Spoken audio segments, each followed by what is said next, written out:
तो अंडजनन की जो प्रक्रिया है उसको हम लोग ऐसे समझते हैं कि जो मादा के अंडाशय में अंडजननी कोशिकाओं के अर्धसूत्री विभाजन से अंडाणु का निर्माण होता है, उसी को हम लोग बोलते हैं अंडजनन। ठीक है, यानी कि बेसिक सेंस यही है, जैसे कि हम लोग शुक्रजनन में पढ़े कि वृषण के अंदर नर जन्म कोशिकाओं के अर्धसूत्री विभाजन से शुक्राणु का निर्माण होता है, उसी प्रकार यहाँ देखिए हम लोग कि अंडजननी कोशिकाओं के अर्धसूत्री विभाजन से अंडाणु का निर्माण होता है। लेकिन ये बात क्लियर है कि शुक्रजनन और अंडजनन दोनों प्रोसेस अलग अलग है। शुक्रजनन प्रोसेस बड़ा सिंपल है कि नहीं? शुक्रजनन का प्रोसेस में हम लोग क्लियर ये बात जान चुके कि कैसे नर जन्म कोशिका सूत्री विभाजन करता है और आजीवन शुक्राणु का निर्माण होता है। हंसी मत लगाओ, ठीक है। अब अंडाणु के निर्माण के बारे में समझेंगे। तो अंडाणु, अच्छा एक तो बात वहां से अगर तुमको पूछा जाए कि शुक्राणु के निर्माण का प्रोसेस शुरू कब होता है, तब ये तुम कहेगी यौवना आरंभ में, मतलब कि जब कोई भी पुरुष जो है वो 12-13 साल का हो जाता है तब उसका निर्माण शुरू होता है। तब तक सब प्रक्रिया क्या रहता है? स्थिर रहता है। लेकिन महिलाओं में ये घटना अगर रियलिटी तुम देखेगी तो कहाँ से शुरू हो जाता है? उसके जन्म के पहले से, ठीक है, उसके जन्म के पहले से। यानी जब कोई महिला या कोई लड़की कह सकते हैं हम लोग, ठीक है, जब कोई लड़की अपने भ्रूणीय विकास के क्रम में रहती है, मतलब कि उसका जन्म भी अभी नहीं हुआ, जन्म से पूर्व, यानी जन्म से पूर्व ही जब उसका शरीर का निर्माण हो रहा होता है तभी उसके शरीर के अंदर अंडाशय में अंडजननी कोशिकाओं का निर्माण हो जाता है। किसका निर्माण हो जाता है? अंडजननी कोशिकाओं का। अंडजननी कोशिकाओं के नाम से पता चलता है कि अंडाणु को जन्म देने वाले कोशिकाओं को अंडजननी कोशिका कहते हैं। इसका निर्माण हो गया और इसका निर्माण जो हुआ वो हुआ लाखों में इसका निर्माण हुआ।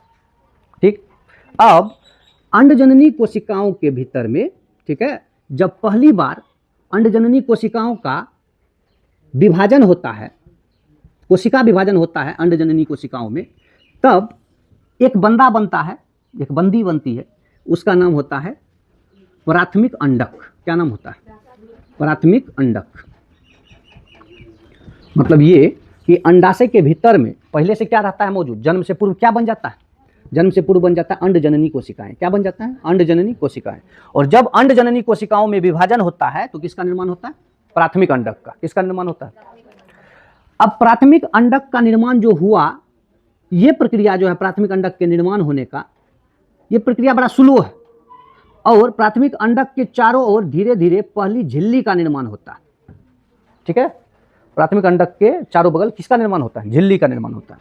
प्राथमिक अंडक है, उसके चारों बगल का निर्माण हो गया? झिल्ली का। अब झिल्ली सहित इस प्राथमिक अंडक को हम लोग कहते हैं प्राथमिक पुटक। क्या कहते हैं?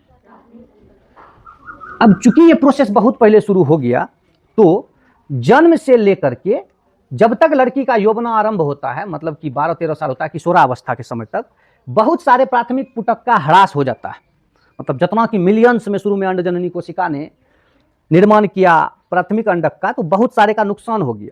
और अब प्राथमिक पुटकों की संख्या शरीर में लगभग 60,000 के आसपास बचती है। 60 से 70,000 के आसपास प्राथमिक पुटक शरीर में बनते हैं, बचते हैं। ठीक है, शुरुआत कहां से हुआ? अंडाशय में अंडजननी कोशिका बने, अंडजननी कोशिका में कोशिका विभाजन हुआ और कोशिका विभाजन के थ्रू बहुत सारे क्या बने? प्राथमिक अंडक। और प्राथमिक अंडक के चारों ओर एक झिल्ली का निर्माण हुआ। चारों ओर जो झिल्ली बना है वो झिल्ली कथी का रहता है? तो इसको कहा जाता है कनिकामय कोशिका। मतलब कहा जाता है कनिकामय कोशिकाओं से इसके चारों ओर झिल्ली बना है। ठीक है, कनिकामय कोशिकाओं से इसके चारों ओर क्या, किसका निर्माण हुआ? झिल्ली का निर्माण। और प्राथमिक अंडक, प्राथमिक पुटक का निर्माण हो गया। प्राथमिक पुटक का संख्या लगभग 60,000। बात समझ में आया?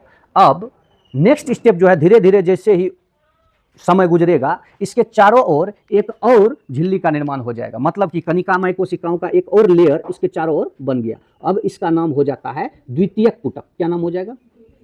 द्वितीयक पुटक।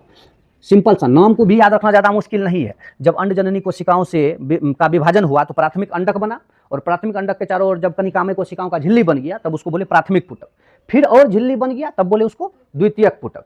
अब धीरे धीरे समय के साथ साथ इसके भीतर में एक और झिल्ली का निर्माण हो जाता है, इसको बोलते हैं तृतीय। अब ये टोटल का नाम हो गया तृतीयक पुटक। क्या नाम हो गया? तृतीयक पुटक। मतलब कि शुरुआत में जो प्राथमिक अंडक बना था विभाजन करके, उसके चारों ओर जब पहली बार झिल्ली का निर्माण हुआ कनिकामय कोशिकाओं से, तब उसको बोले प्राथमिक पुटक। उसके बाद उसके और झिल्ली का निर्माण हुआ तो बोले द्वितीयक पुटक। उसके चारों ओर और झिल्ली का निर्माण हुआ तो उसको क्या बोले? तृतीयक पुटक। अब तृतीयक पुटक जब बन जाता है ना, तब उसके भीतर में लिक्विड यानी द्रव अवस्था भी, उसके भीतर में द्रव का निर्माण हो जाता है। जैसे कोशिका के भीतर में कोशिका द्रव होता है, उसी तरह समझो तृतीयक पुटक के अंदर द्रव का निर्माण हो जाता है। एंट्रम नाम है। अब ये बात तो श्योर है कि अब जो अपना सबसे इंपॉर्टेंट चीज बना था पहले, यानी कि प्राथमिक अंडक, ठीक है, वो 3 झिल्ली से घिर चुका है। अब इसका जो चारों बगल से ये झिल्ली सब परत है ना, ये बेसिकली 2 परत में बट जाता है, एक भीतरिया परत, ठीक है, एक बाहरी परत।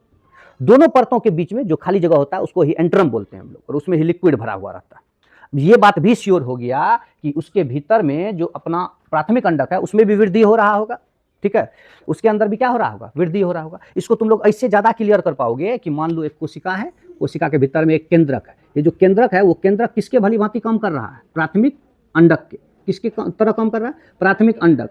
और चारों बगल जो झिल्ली सब बन गया, 2-3 को झिल्ली बन गया, तो अब इसको हम लोग बोल रहे हैं एक के साथ कि ये तृतीयक पुटक बन गया। या एक झिल्ली बना था उसको प्राथमिक पुटक बोल रहे थे, और झिल्ली बना द्वितीयक पुटक, और झिल्ली बन गया तो तृतीयक पुटक। अब तो वो 2 स्तर में विभाजित हो गया है, एक स्तर 2 स्तर, दोनों के बीच में खाली जगह, और इस खाली जगह को बोलते हैं एंट्रम, और इसमें लिक्विड भरा रहता है, ठीक है।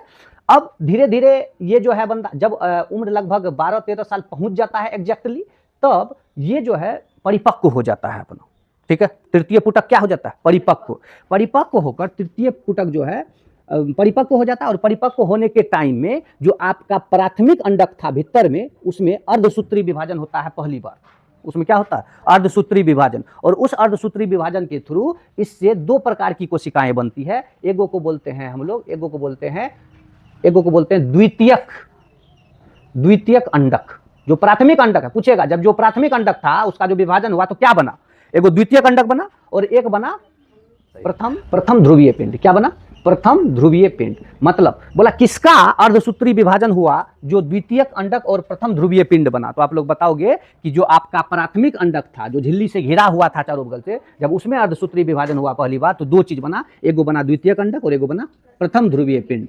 अब चूंकि तृतीयक पुटक जो ये टोटल संरचना है ये परिपक्व हो गया, अब ये यहां से फट जाएगा। अब ये फटने के बाद इसके अंदर से, अब इसमें जो अभी देखे आप द्वितीयक अंडक का निर्माण हुआ था और प्राथमिक ध्रुवीय पिंडक का निर्माण हुआ था इसके भीतर में, तो द्वितीयक अंडक अपना मेन अंडाणु हुआ, और ये जो है प्रथम ध्रुवीय पिंड ये उसको पोषण देने का काम करता है, ये उसको पोषण देने का काम करता है, ठीक है। तो इसको जिंदा रखा है, इसको हृष्ट पुष्ट रखा द्वितीयक अंडक, और जब ये फटा तो फटने के बाद ये द्वितीयक अंडक जो है अंडाशय से बाहर निकल जाती है। एक पूरा परिपक्व अंडाणु के रूप में यह कहां से बाहर निकल जाती है, अंडाशय से बाहर निकल जाती है। पहले इस ग्राफी पुटक के फटने से यहां से बाहर निकला, उसके बाद धीरे धीरे ये अंडाशय से बाहर निकल जाती है। और इस द्वितीयक अंडक यानी कि अंडाणु का अंडाशय से बाहर निकलने का जो घटना है इसको हम लोग बोलते हैं अंडोत्सर्ग। क्या बोलते हैं, अंडोत्सर्ग। यानी कि अभी आपने टोटल घटना देखा कि कैसे शरीर में अंडाशय का अंडाणु का निर्माण हुआ और वो अंडाणु परिपक्व होकर अंडाशय से बाहर निकला।